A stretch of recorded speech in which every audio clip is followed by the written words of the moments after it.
Hey everybody, it's Ed Zoller with Villa Realty Group and Lee County Market Update.com with your end of November real estate market update for 2024. For those of you who do not know me, I've been a full-time real estate agent for over 23 years, and I'm here to educate you about the going trends, the current market conditions, and what it's like out there when people ask me how's the market. So this is going to attempt to explain that. We'll talk about the end of November and what this did, and we saw some doozy things out there, which includes the title of this entire video, which is the surge of inventory. Look at what we just hit. 11,000 plus units for sale. No matter what, if you're a buyer out there, you have not seen over 11,000 units for sale. Even if you go back to 2019, matter of fact, you'd have to go all the way back to 2011, 12 to see when we had over 11,000 things for sale. A huge surge of inventory of 14%. And this kind of goes along with last month's inventory demand, where we hit a 40-year low. The lowest sales in 40 years was just last month. So, of course, inventory is going to be growing, as it tends to do almost in every November. See, every single year from 2016, 17, 18, 19, inventory goes up during this time for Southwest Florida. Doesn't hit its peak until roughly around March, and then it starts plummeting as our demand hits record highs. So, this is kind of not so much of a shock if you guys been watching month to month to month, but when you come off of record low sales, you're going to have kind of a huge surge of inventory because no one was buying anything out there, yet sellers have decided to go on the market in time for our season. As far as demand goes, now there's a couple things with demand I have to talk about. One, it did go up. It went up pretty, like 21% increase in demand. That's good positive news. It even made the news about this huge increase. But if we just looked at the sales that happened in November, it would be the second worst sales in 40 years. If we didn't have last month's record low, this would be the record low of when we had in January 933 sales. So although it's an uptick, as I kind of discussed last month, I don't expect this to just go down until we have zero sales for the entire month. It's going to hit lows, whether it starts skyrocketing back to our average, which is 1,800 sales a month. We are far from that. So last month, sales plummeted 28%, making a 40-year low. It went up 21%, but still overall down 7%.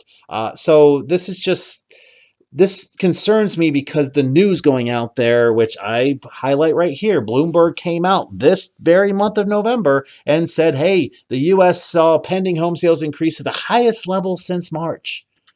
Well, yeah, the 21% increase is something we haven't seen since March. Of course, it was on a downward trend then, but it's kind of taking a little bit of data and just dissecting it a little bit further to say, I really want sales to increase. Of course, I want inventory to go down. I want buyers to have a choice. I want pricing to stabilize. I want our market to go back to the average person making the average wage can buy the average home, which has been a true statement for 16 out of 20 years, but not this year. We'll discuss that a little bit further.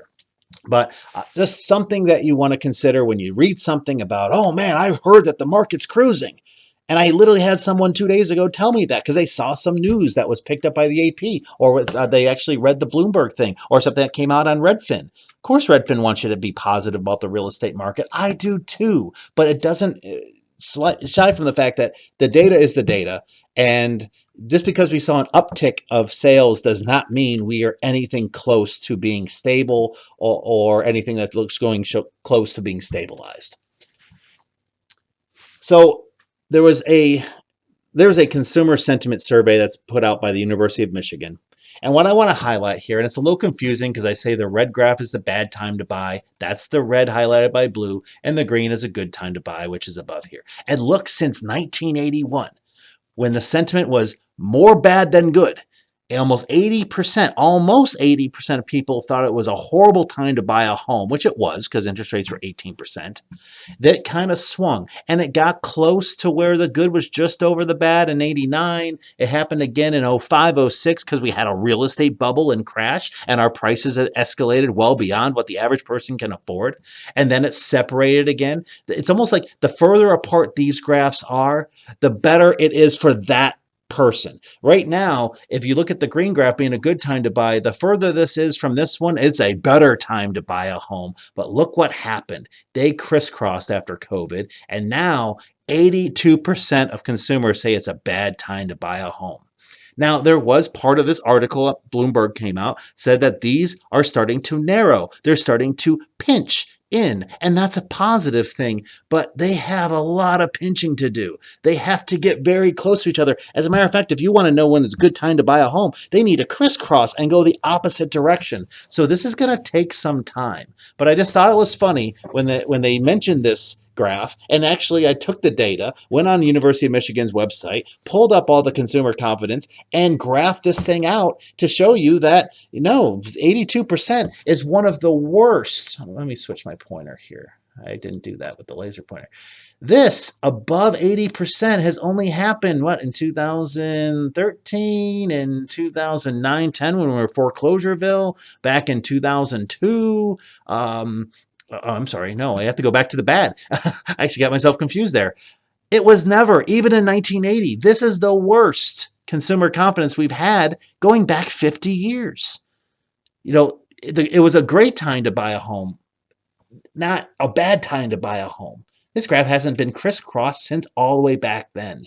So don't believe everything you hear, or when you do hear something, research it, look it up, and read it, and understand what's going on with this. So I'm going to have to change this graph out because I always got myself confused talking it over myself. But this is the good time to buy a home, bad time to buy a home, and right now it is a bad time to buy a home, at least according to all the surveys that University of Michigan did. The average home price. All right, so you can see here the last bubble, we went way over where I think our prices should be, and then we did it again during COVID. If you've been watching these, you know that we're way above that. But isn't it funny when you have second worst sales in 40 years that the prices went up 2%? When you have low sales, you have a lot of influence. Each sale is a little more powerful than if you, let's say, had 1,800 sales, where you can get a good average. We had there's a $13 million home that sold on Bonita Beach Road. There was a ton, if not couple dozen, over $3 million homes. And if I added up all the $1 million plus homes out there, it's a good percentage of the 888 sales that we had. So therefore, the average is going to be higher. But when you pick a piece of data and you graph it out over 25 years, you got to stay consistent to what the graph is. So yes, an overall trend, when it hit this peak, it's been on this downward trend, and you're going to have these little gaps and these little jaggedness to this. It's never always going to be just a smooth sailing or a nice rounded top. There's going to be some jaggedness to it. But right now, I'm just calling this the stubborn mule. Like, the prices are coming down for the average person buying the, let's say, average home. But when you get a lot of the $1 million homes selling and these new constructions that are selling for me a $13 million home, that is like more than 10 times the homes that people, almost 20 times the average person's home out there. So one of those homes equals 20 sales of the average home. So when you have low sales, you can't really look at average home price and mean that it's exactly that. If we ever have like back to 1,500, 1,800 homes for sale, sold homes, then the average is going to be more in tune with what normal people are seeing out there in the market. So when people ask me, are we affordable? Well, we got to look at average household income. We actually went down. Lee County lost $100 out of somewhere. But we had interest rates go up from 6.6 to 6.8. We had a decrease of the income down $100, which changes the math. And if you do the math on this to say what is affordable, well, $1,571 a month based on this number is affordable if you look at the long-term average of 26% of the gross household income going towards a mortgage, which is actually $2 lower than it was last month. So it's less affordable than it was even last month. But right now, mortgage payments for the average home are $2,288. That's 45% overinflated. Does that mean prices go down 45%? No. It means that principal, interest, tax, insurance. Principal is just one factor of a mortgage payment. Interest rate has to come down, or insurance has to come down, or taxes have to come down. Not this year, but probably next year. So all of that combined is going to equal a monthly mortgage payment. So when these builders are offering these huge incentives for people to buy their homes and making the interest rates 4% or 5%, where it's normally almost 7%, that is impacting what the buyers who are buying the new constructions, that we can turn this 2288 for an average home out there and make it more like 1600, which is what people can afford by having these interest rate incentives. But not every month and not every builder is offering the same incentives out there. But this is even further away. And as long as this orange little arrow is way above this average line, that's not affordable. It wasn't affordable back in 05, 06. That's why we crashed. And it stayed affordable from pretty much 2009 all the way to 2020, beginning of 2022. And this in the last couple of years, we hit some of the highest unaffordability numbers we've seen in over a decade. Home value growth, what I do is I take the Zillow home value index and I graph it out, and I kind of, where's the graph in relation to zero? Stabilized. Is it above it? Is it going down? Is it going up? Well, obviously you can see here the trend is getting away from the zero line. It did have an uptick a little bit, but it's still losing. It's consecutive months that it stays below or above. As you can see, when we stabilized in 2012, after we recuperated from the bubble burst, the prices were going up, 0.7, 0.2% per month. If it goes up 0.3% per month, that's like 3-4% appreciation over a course of a year. And that's what we're used to seeing. But when we had this huge increase because of COVID and the things were going up 2 to 3% a month, which means 30 to 40% a year, obviously that was not sustainable. It was not anywhere close to a stable market. It was chaotic on the other end. And now we are coming back down just like we did back in 05, 06, when it too was in those high numbers of appreciation. So tracking this, last time this was from this stable market from 2006 all the way to 2011, we had 59 consecutive months of negative home value growth. We are currently at 16 consecutive months. So I think we got some ways to go. Price cuts. Now, last month, we actually hit our average. Our average is 22% of all listings dropped their price that month. And we had, of course, an uptick. Of course we did. We had inventory surging. We had demand second worst in 40 years. No buyers, a ton of sellers. People are thinking season's coming, so they're going to pour themselves on the market, and we ticked right back up to 20%, 6% of all listings had price drops. I am starting to see them from builders too, where builders offered more incentives and not drop their price, and now they're starting to drop their price and offering incentives, which is going to be a win-win for buyers out there when the timing is right. So let's go over month by month. Last month, November 1st, and then this month, December 1st, we had this huge 13% increase of inventory going from 9,700 housing for sale to 11,000. Our homes sold went from 731, a 40-year low, did go up 21%, and it made the news.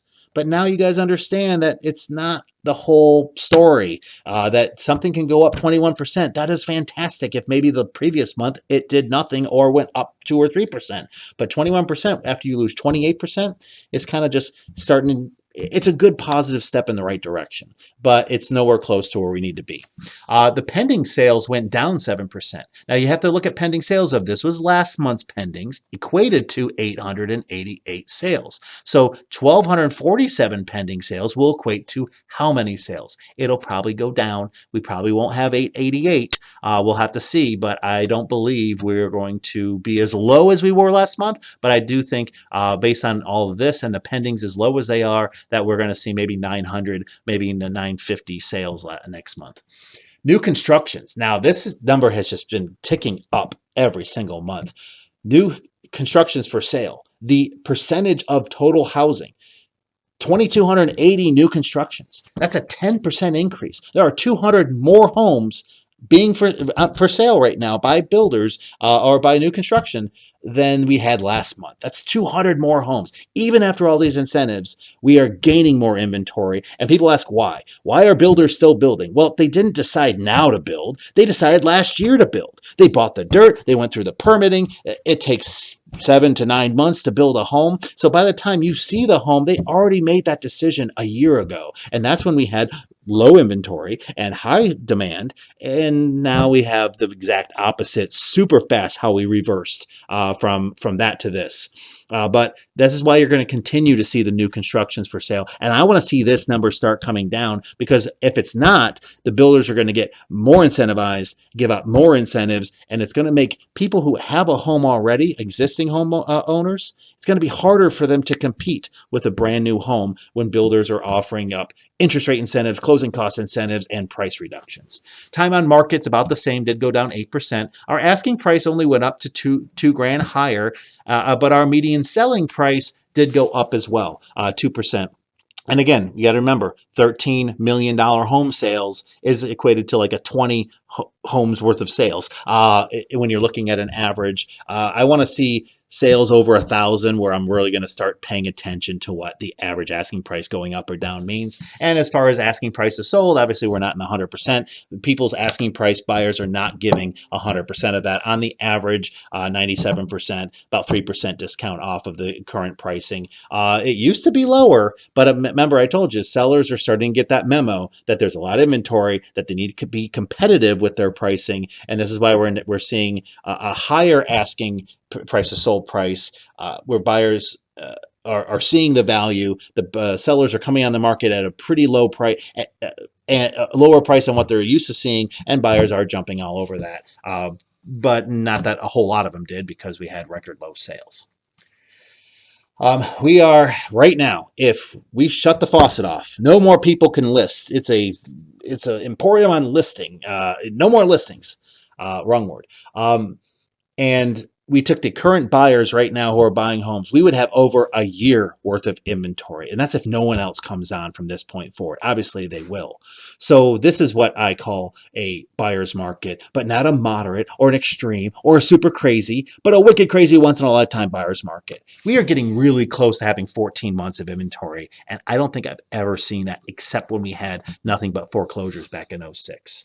So I don't want to make another bracket. I'm going to sound stupid coming up with these words of saying, or I may have to group these into one. But whenever you see you have more than X amount of months worth of inventory, that usually tells you whether you are in a seller's or buyer's market. That magic number is like 3.9 or 4 months worth of inventory. It's just a kind of a stable market. And you can see that we did hit those in 2019 and the beginning of 2020.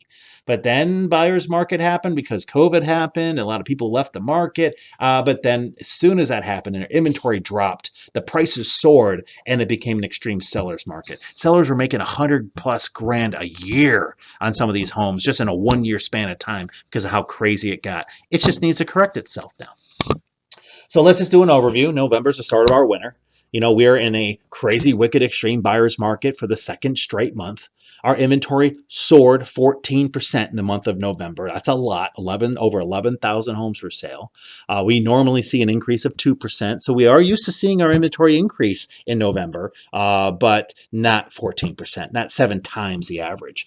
Demand did increase 21%, but remember, we did decrease 28% last month. Pending home sales decreased 7%, which means future sales for next month are probably not going to be very good. Home value growth year over year is showing the 16 consecutive month of negative home value growth. And the buyer sentiment, as I showed you from that University of Michigan survey, is the highest it's been for the bad side in almost 50 years. Actually, over 50 years, because before that, in 1980s, it wasn't worse again until I think the 60s or something like that. But I didn't go back that far.